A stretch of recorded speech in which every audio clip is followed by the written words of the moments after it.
At it again. And one thing that we have seen from the Democrat Party is people leaving. Not only voters, but politicians as well, which is very, very interesting because you don't really see that on the right. You don't see that same phenomenon, even though, Democrats like to say Republicans are a threat to democracy. They're the worst things ever. The MAGA Republicans and blah, blah, blah, what deplorables and everything else. They like to call us all types of names, even though nobody's really leaving our side of the political aisle. Nobody's leaving, but people are leaving their side. Kind of interesting, isn't it? Have you ever sat back and thought about that? Like, how are they calling us names, but people are leaving their side? How are we the terrible people, but people are leaving their team for ours? Make that one make sense. Like, share, comment, hit that subscribe button if you are new. If you'd like to help me out even further with this YouTube algorithm too, watch this video to the very end. It helps out tremendously. And shout out to everyone that has sent a super thanks. I greatly appreciate every single last one of you guys donating. Thank you so, so much. I greatly appreciate every single last one of you guys. And shout out to everyone that's bought some merch. I appreciate you guys as well. Thank you, thank you, thank you, thank you, thank you. All right? I greatly appreciate every single last one of you all. All right? And with that being said, let's dive in. Joining me now is Georgia State Rep. Mesha Mainor, who left the Democrat Party earlier this year, and Daniel Efrens, a campus reform correspondent. Representative, we've talked before about why you left the Democrat Party, but now seeing how things have gotten even worse just over the past few months, what's your message to those Democrats who are still just complaining about messaging and maybe not getting enough money like Eric Adams, but not really focusing on the policies themselves that are driving this decline and despair? Hold on, I do have to say, I think Laura has a stain on her shirt right here. I don't know what's going on. She needs to get a napkin or something and get that off of her shirt. It's a terrible, terrible stain there. I mean, that's bad. That's real bad. I'm sorry, y'all. I just had to talk a little bit of trash. It's all love. It's all love. The answer is to focus on the policies. We cannot continue to put politics over people. At the end of the day, the people are actually screaming, saying, we are not happy with this. You are taking our resources away and putting them in places we don't want them. If they would just listen to the voters, they could have a chance. But it's what I'm doing right now is going out into my community and really just exposing the truth to them, and they're listening. Well, Daniel, we've seen African Americans in Chicago express their total outrage about how the migrants are soaking up all this money, $30 million a month, and by some estimation.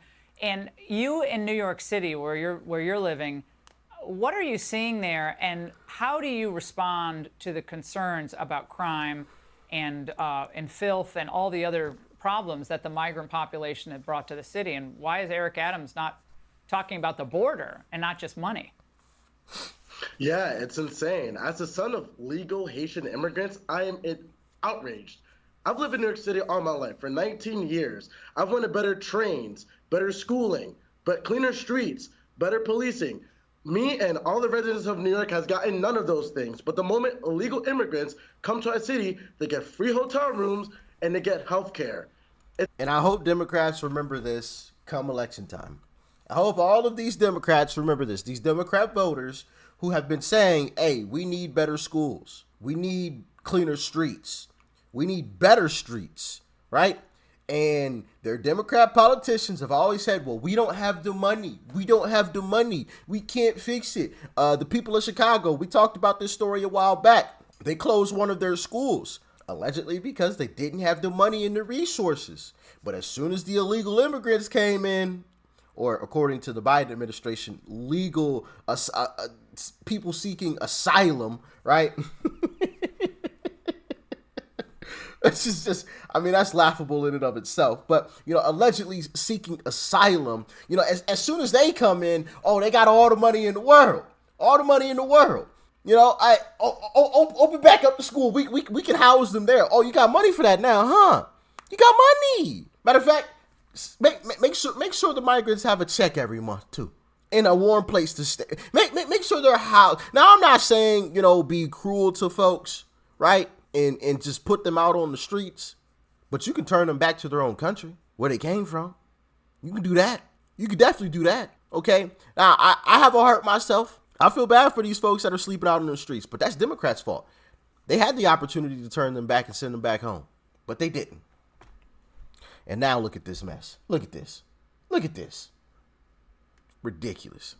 It's insane. As a writer for campus reform, I can tell you this is happening in cities across America. Universities are even giving illegal immigrants free tuition. It's a slap in the face to my parents and parents across America who sacrifice a lot for their kids.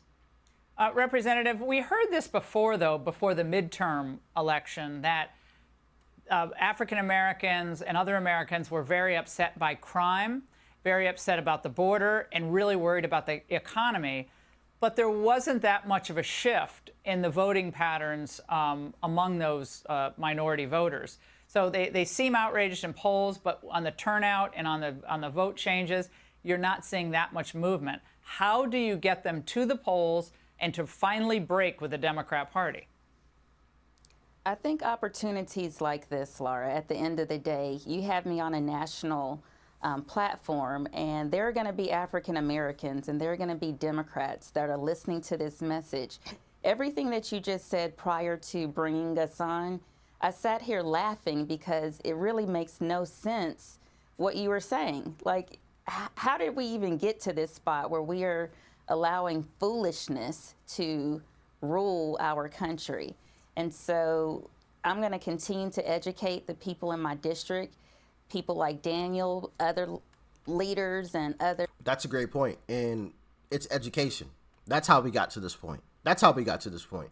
Because time and time again, and one thing that I've realized throughout this journey is that I've realized a lot. I've learned a whole lot throughout this journey. I mean, so much. It's crazy to look back and think like, man, I was blind to all of this.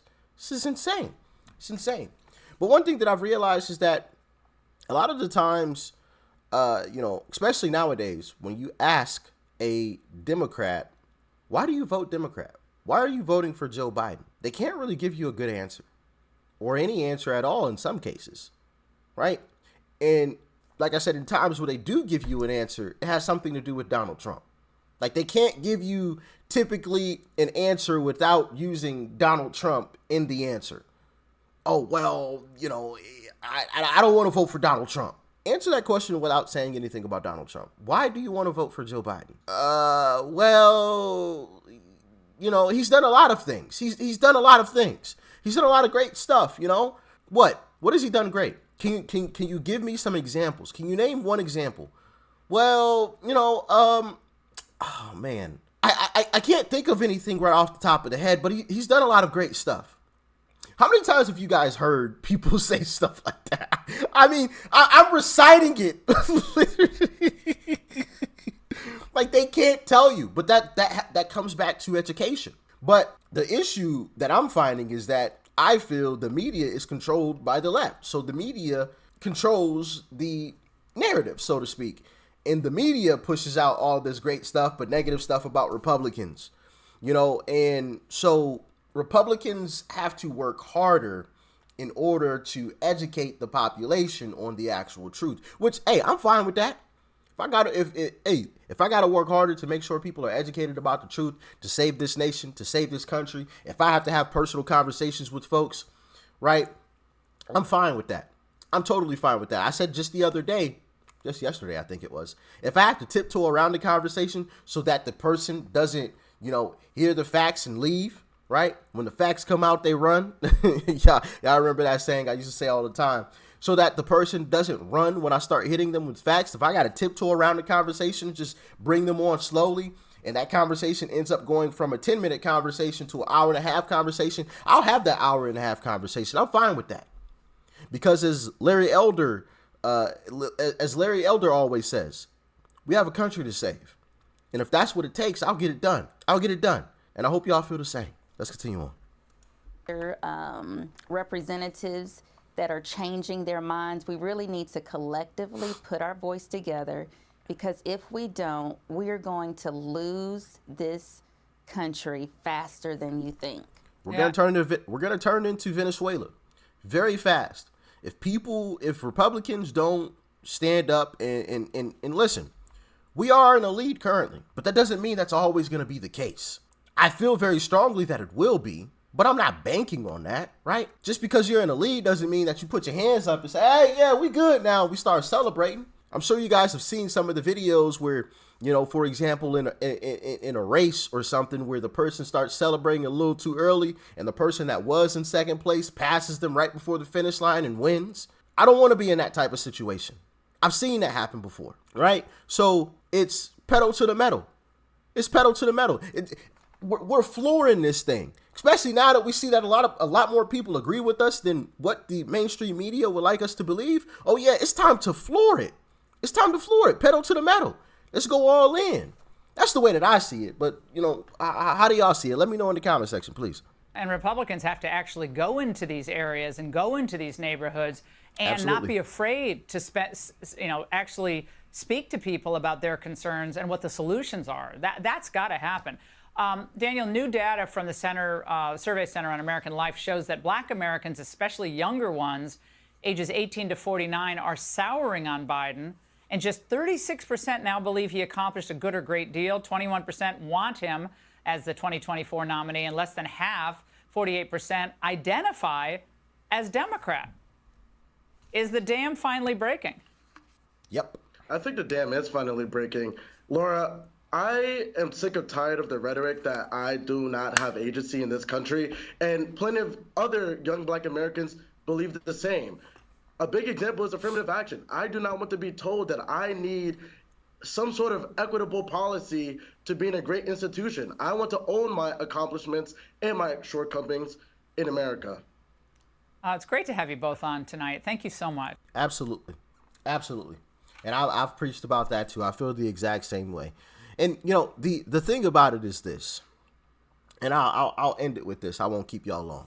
Black people have been voting Democrat at over a 90% clip for over 40 years. So my question is, if Black people, if we are still complaining about the same things today that we complained about 40 years ago, and we've been voting for the same people, and basically nothing has changed, why are we still voting for them? I just want to know I really want to know the answer. When you had a Republican president by the name of Donald Trump in office, Black people had their lowest unemployment. Did that happen under Obama? No. Is it happening under Joe Biden? No. Did it happen under any of the other Democrats that were elected president? No. It happened under Donald Trump, a Republican, who Democrats would like to call, you know, a racist and a phobe this and a phobe that and a, you know, all types of names, and he hates these people and that people and those people, and yet people were flourishing in his economy. Under his leadership, people were flourishing. So explain that one to me. Why are we still voting Democrat again? Let me know. If we have any Democrats watching, answer that question for me. And I'm sure we do. I've seen y'all in the comment section. I know y'all be watching sometimes, okay?